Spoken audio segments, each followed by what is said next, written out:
That right there, that's that Doug Thornhill engine, I've been working on these here YouTube videos, y'all been following along there with me.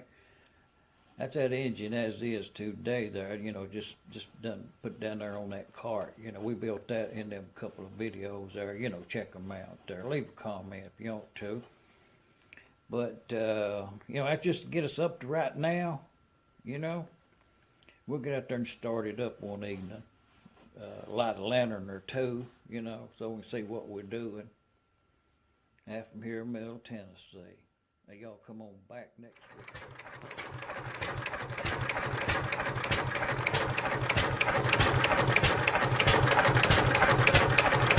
Oh yeah, right there that leak is. Got a crack in that fuel pump. Got a crack up in there.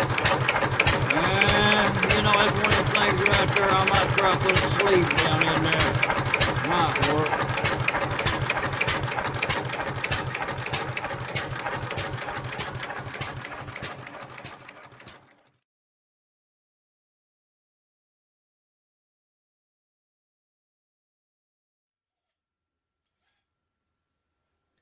Oh, yeah. And we'll go buff that up. But I'll show you something here before we go.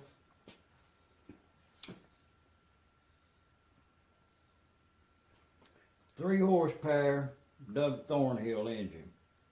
This right here is the fuel pump that came on that engine. Cleaned it up in that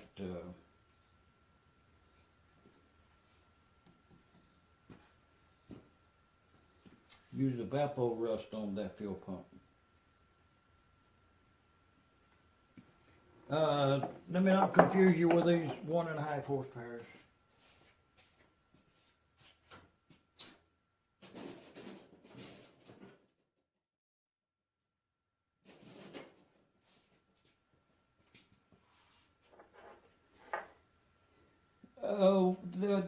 This type cast iron fuel pump is what came original to that engine. It's a very early model.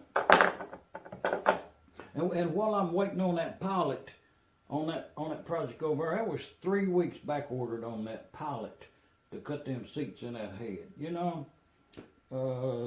have to wait for it.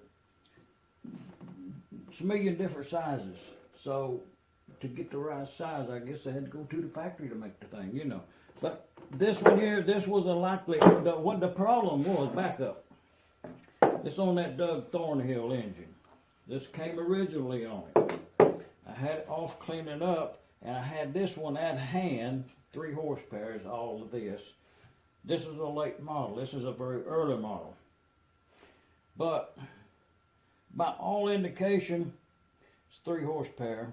By all indication, this was a good looking fuel pump. So I done already, cleaned it up, put on there. But you're not going to be able to see it. You just have to take my word for it. But on this fuel pump here, I shall try to show it to you.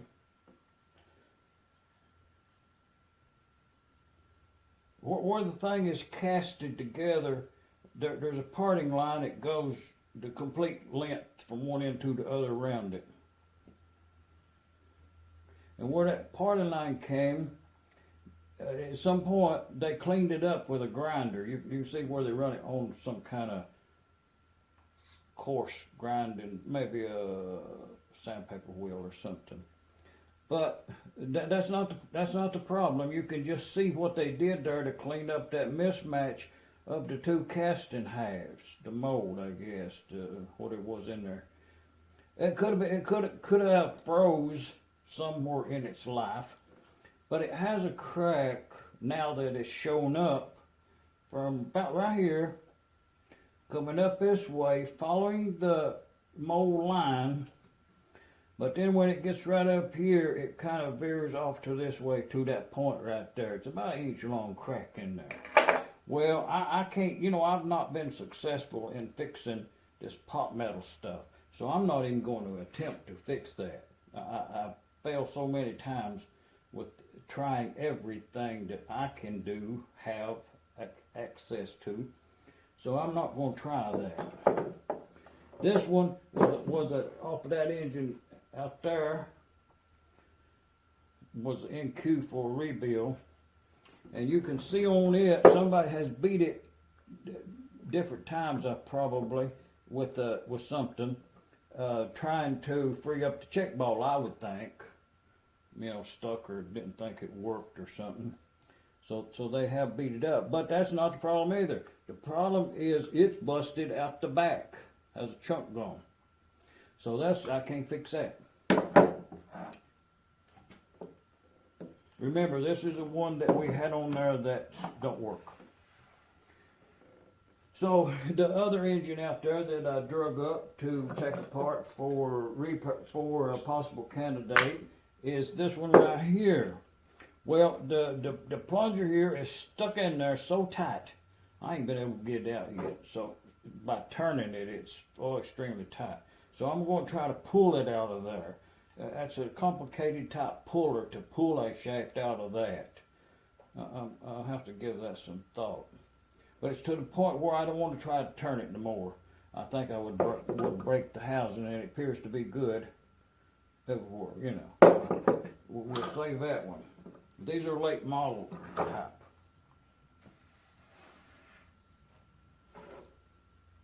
This being really early, off of the engine over here, 3 horsepower, and it was when I took it off, I think, that's really good original condition. I hate to use that on a painted up engine. I'd like to keep this aside, and it is one of the early ones because it has the lock and the push rod. The later ones didn't have that. So this shaft here was stuck in this housing to when I pull that out, I pulled the top off and then clamped this up and turned the fuel pump to get that out. These are parts for that one. And the one that's stuck, I even went to the point of sacrificing that packing gland after I done already. That turned immediately, stuck so tight. So that's the parts for that. That leaves us with this fuel pump right here, which I should have went on ahead to plan to use in the first place to start with. But I'll show you something. These right here, that's them balls out of them 5. I took 5 fuel pumps apart, and that's the balls how bad they was corroded. 3/8. And I guess let's move this out of the way. That's that gasola there, E-seal in this instance. I do use that on all my fittings. I'm just going to say gasola is per this product. But this fuel pump, let me show you something. This type fuel pump has a this type. It has a ball down in there. It's 3/8. One of these kind right here. Go down it. Some of them will have a spring in there. All of them should have a cross cut in the bottom of that fitting. If you put a late model fitting in there like this right here, that ball will come up there and check on the backstroke.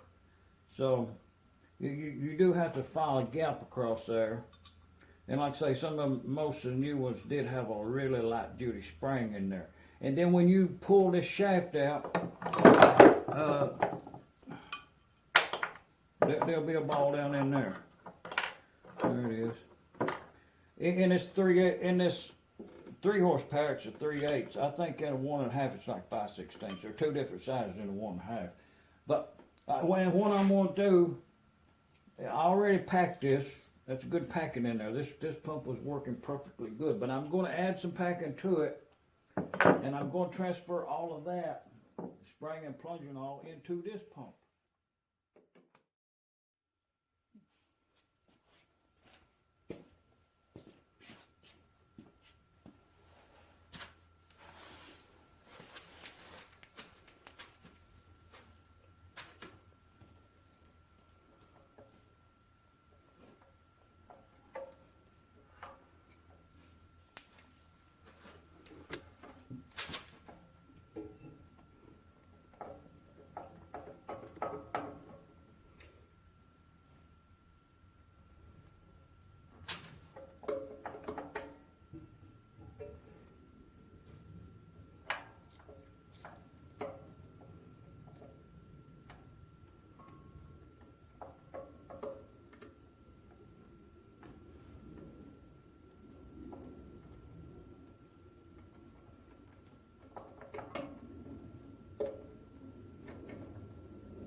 Oh yeah, we'll be good to go there.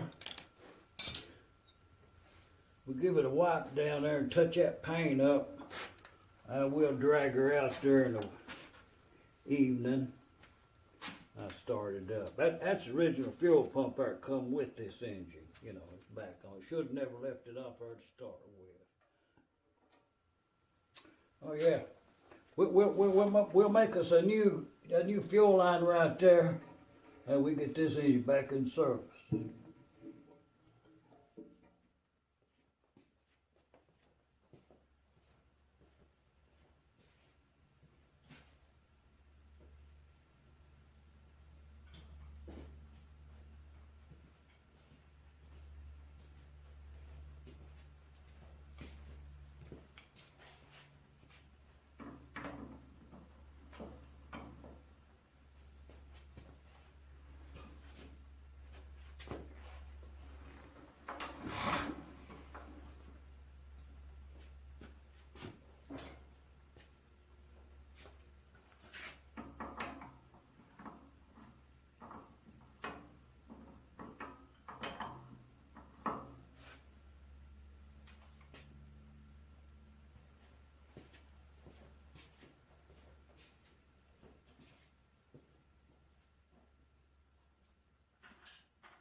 It had a little well, whatever you call that.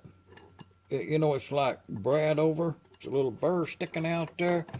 So I'm just gonna put that kind of light in there and knock that off right there. This crank here, somebody had turned this around so that they could crank it from the other side.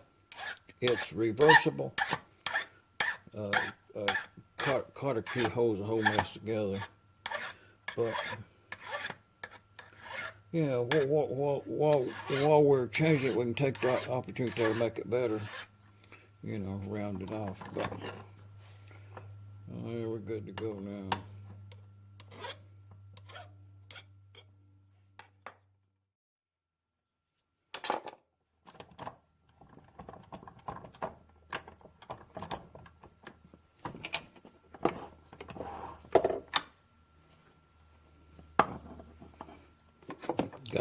Got a cotter pin in there.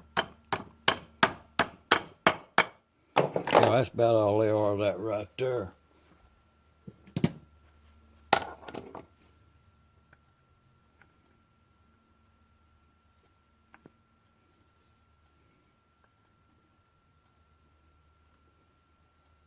Oh yeah.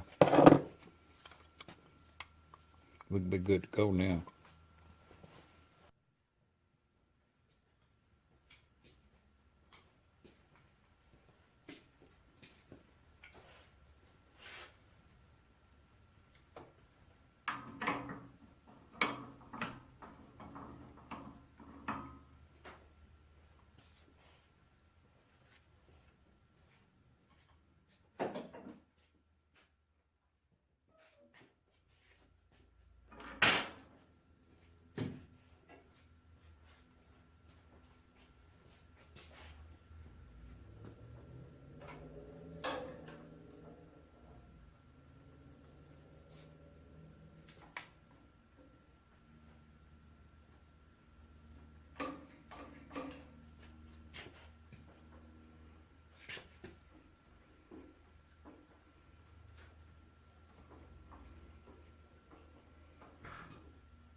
Okay, the gas pumped up and poured over the spillway in there. Now let's pump up enough to fill up that bowl right there.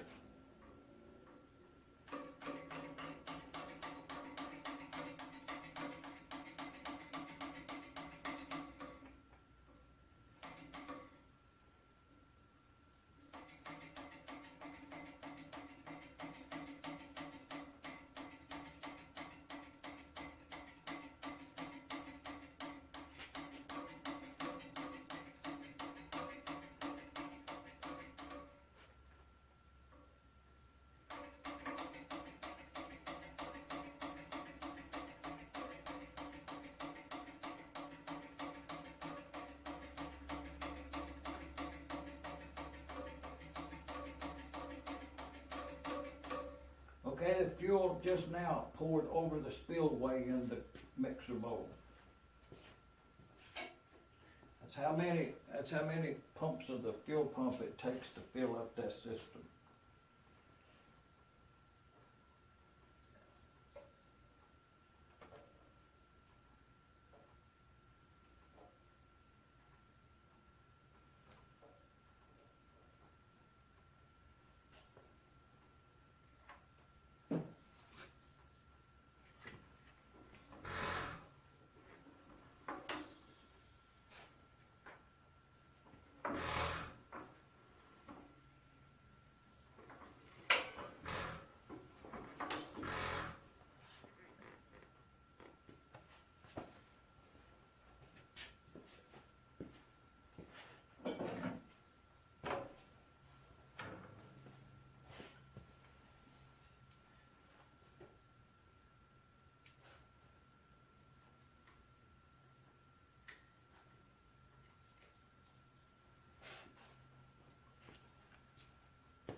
Well, I think I'm going to go ahead and turn that engine right there in for grade. That's that engine, me and Elijah, we drug that back from over yonder at Doug Thornhill, the state auction sale. You know, that was a sight to see right there that morning when that sun come up over that horizon and them big old engines in the foreground there. You know, you only see that once in your whole lifetime. And then not that often, and they do. But whatever compelled me to fix that engine right there is beyond me, and that's what I've ended up with. You can go back there and check some of the videos I done put up there, you know, and see which one it is where I unloaded that off the trailer here. See what we started with. Well, you know, I'm going to drain the gas out of it. I put it in there in the museum, I guess. You know, call it that. You know, we got something else to get down off that workbench now. Like that surface part engine. Still got that head over there, that 6 horsepower, waiting on that pilot. Maybe be here in the middle of the week. So special order, you know. I'm here in Middle Tennessee. Shot dog sound. Engine runs pretty smooth, I think. You know, it ain't jumping around or nothing there. Just the click of the igniter. Adds a little cadence to it, I guess. Steady beat of the exhaust.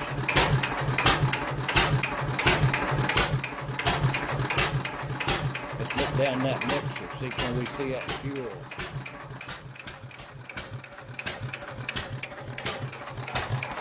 We're running that today off that there. That's 2 6-volt batteries right there, wired crossways.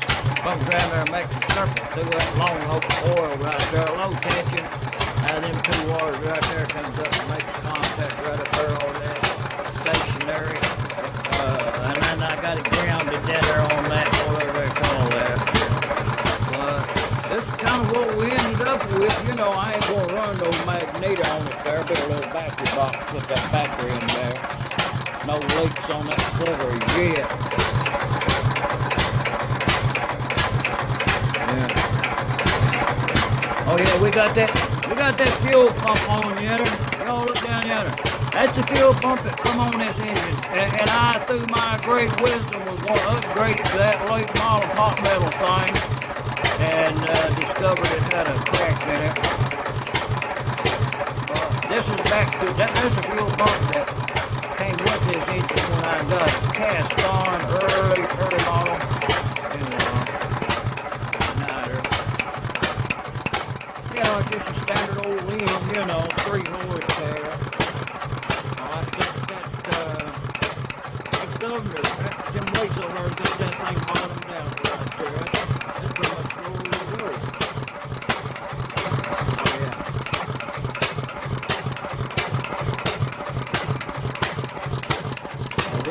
Look at that muffler. That's that tube and needle valve right there. Oh yeah, let's look down there and see about that fuel.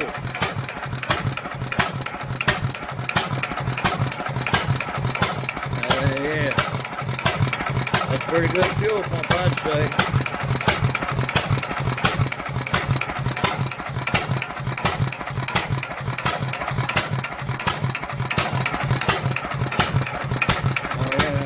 Needle valve working pretty good there. Fuel selector, that's no needle valve. Yeah, we got some water down in there.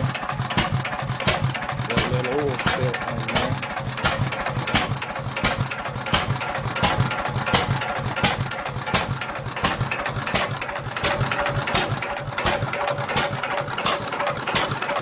Brass, them eccentric thing right there is, they're pretty standard. That igniter over there, keeping time.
Back to electrolysis. Well, never did leave it, you know, ongoing thing.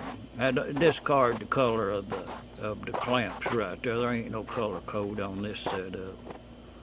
Electrolysis. So I'm gonna say about that right now.